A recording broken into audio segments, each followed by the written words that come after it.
and today we're going to talk about the sign. Hold on, sorry, one thing that I do want to say before you finish watching this video is that I was really distracted the whole time. This took so many clips because I was focused on Lego trying to figure out, and I kept cracking my voice because my brain was just going all the different times because saying the same things over and over again.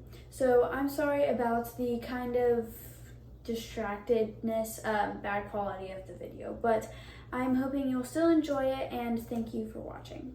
That your snake might have a respiratory infection. So let's go ahead and start and get into it.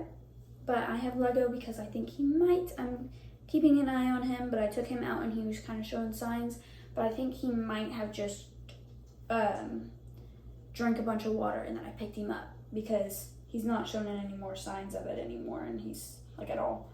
So I'm going to keep an eye on him, but let's go ahead and get into the video. Sign 1, that your snake has an upper respiratory infection.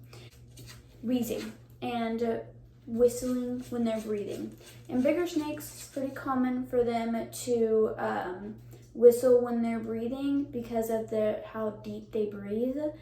But in smaller snakes, it's not that common when they're next to your ear, yeah. But also them taking deeper breaths and like popping, like almost when you have stuffy nose, popping when they breathe is a really good sign that your snake might have an upper respiratory infection. And that's pretty much it for sign 1. So let's go ahead and get on to sign 2. All right, so sign 2 of your snake having a respiratory infection is having a slobbery, drooly mouth, and that is that is too much slobber when they're just kind of dripping out. That's probably just them spitting up water or something. But I can show you here what Lego's looks like. See his mouth? He is pretty bone dry. No, okay, not bone dry, but you don't want puddles of water. You don't want pools of water and like droplets in their mouth. You know how like just spitty. You know, you don't want constantly spitty, but you know, like if I were to stick my tongue out, you could see that it's wet. Just like that. That is another reason or a sign, sorry, that your snake has an upper respiratory infection.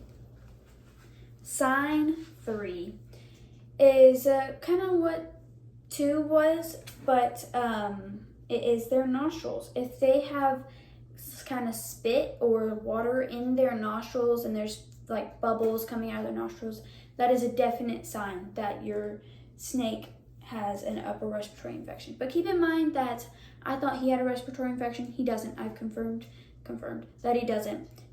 I think he just spit up water because I picked him up a little too fast right after he was done drinking. I didn't know he drank, but I'm guessing he had some water still pretty close to his mouth, and I picked him up and it flowed down and out of his mouth, and that's what caused that kind of upper respiratory infection looking situation.